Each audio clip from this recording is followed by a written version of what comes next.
Hello, everyone. So, as you all know, I like to make decks that really fight off the meta. And this deck, I incorporated a bunch of engines from a lot of different decks, and I brought them all together, the ones that function well while Necro Valley and while Defissure and Macrocosmos are on the field. So, this is what I've really kind of just put together. So, without further ado, I shall get into it. So, at first, we run Triple Spy. Triple Spy is your defensive monster as well as your play starter. He's really good, gets you in your rank 4s. Then we run Triple Venus. Venus gets you your shine balls, sets up your plays for Gachi Gachi. Enough said on that. Triple Shine Ball. I run triple because you actually like when you draw into one of them because you have cards that can get rid of them and you can plus off of them. So that's good in that case. And the rest you can go into Gachi Gachis and things like that of your choice. Then we run for the Searcher, 2 Agent of Mystery Earth. So when she's summoned, you get a agent monster, which typically you will get a Venus. So she's really good. She's a level 2 tuner. Then for the 1-ups, we run 1 Gravekeeper's Descendant, spot removal, really good. Becomes a 2,000 beater under Necro Valley. 1 Gravekeeper's Guard, good for getting rid of those monsters that can't be destroyed by card effects, or you don't want to destroy by card effects. You just get rid of them. Like I actually bounced back a Sheehan today with this guy, so he comes in handy when other cards wouldn't. 1 Night Assailant, he's kind of just in there for filler. He's good spot removal as well. You just set him and they attack, and then you pop the monster. So he's really good in that case. Then 1 Thunder King just to shut down a majority of the decks that search.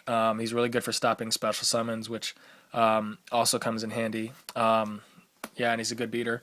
Then 1 Traptrix Mermelio because she will search out your cards that, like your trap holes and things that you want to set up for your next turn. And she also really kind of gets your opponent into an awkward position where they have to think of ways around getting around the trap hole. So she's good in that area too. Then on to the spells. We'll go traps. Onto the traps, we run double Fiendish Chain. Fiendish Chain is good. It stops attacks, stops monster effects, self-explanatory. For the summon stoppers, we run 1 Torrential Tribute, 1 Trap Hole for the targets for trap tricks, 1 Bottomless Trap Hole, 1 Solemn Warning, 1 Compulsory Escape Device, really good this format, in my opinion. 1 Mirror Force because he's really good against Yosenjus. Torrential Tribute and Mirror Force are really good against Yosenjus because they just don't see it coming. They run into this and then they lose all their monsters. 1 Macrocosmos because it shuts down a majority of the meta. Once they discard their cards, like Necros, once they discard their cards, they're gone for good in most cases. And for the last trap, we run 1 Magic Drain because it's fun to just troll. So if you guys don't know what this does is if your opponent activates a spell card, you can activate this, and your opponent, if they want their spell card to go through, they discard another spell card. If not, then you've negated their spell, and that's really good for protecting your Macrocosmos and your Necro Valleys and other monsters and things like that. For the spells, we run double MST. You really have to this format because a lot of decks just run back row, and it's nice to just clear those up and attack and screw your opponent.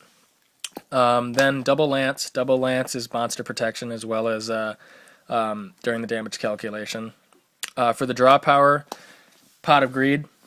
Pretty much cards from the sky. That's what it's called. But basically, I consider this a Pot of Greed because when you normal summon your agent Earth, you get a free plus. You add Venus to your hand, and if this is already in your hand, you activate it. And you know how you typically get those dead fairies in your hand? Well, you just added Venus to your hand. You can activate this, banish the fairy, and then draw 2 cards. So it's essentially a Pot of Greed because you've just drawn off of 1 free card. Then for the rest of the draw power, we run 1 Supply Squad because it's really good. It also puts your opponent in a position where they have to choose what to MST in your deck because they can either pop Supply Squad and stop you from drawing, or they can risk Necro Valley locking them down or Defissure locking them down. So they really have to decide what they want to MST in this deck. 1 Allure of Darkness because you might have dead cards.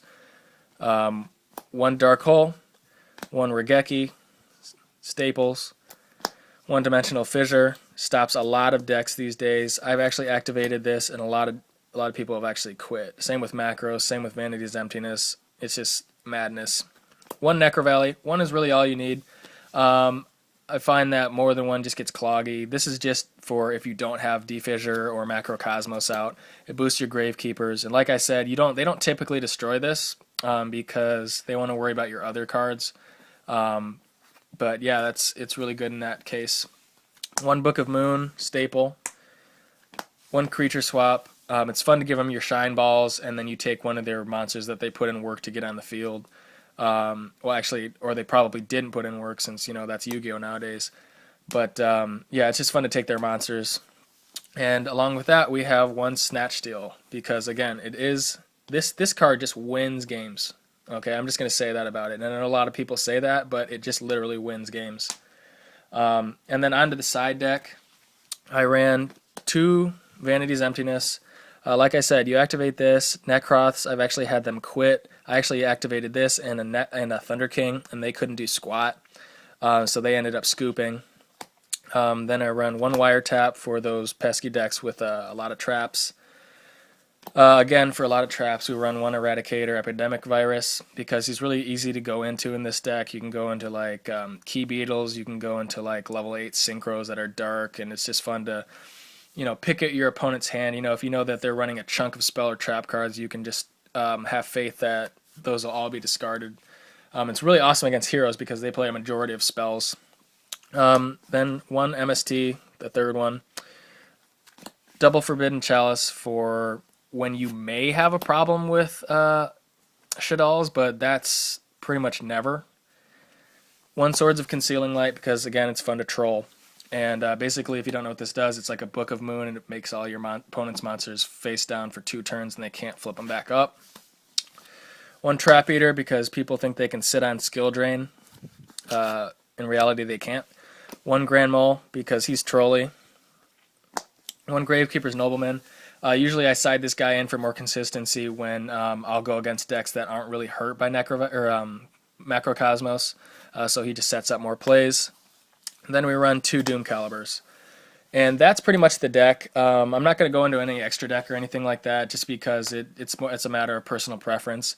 But I do recommend Gachi and Armades. But other than that, it's personal preference.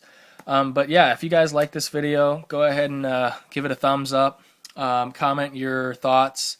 And if you dislike it, go ahead and tell me why. Don't go and just dislike it and not give me your opinion. Because, as you know, we all get better with people's opinions, and, we learn to incorporate that into our gameplay. So, yeah, and that's about it. So, Jake Blake, out.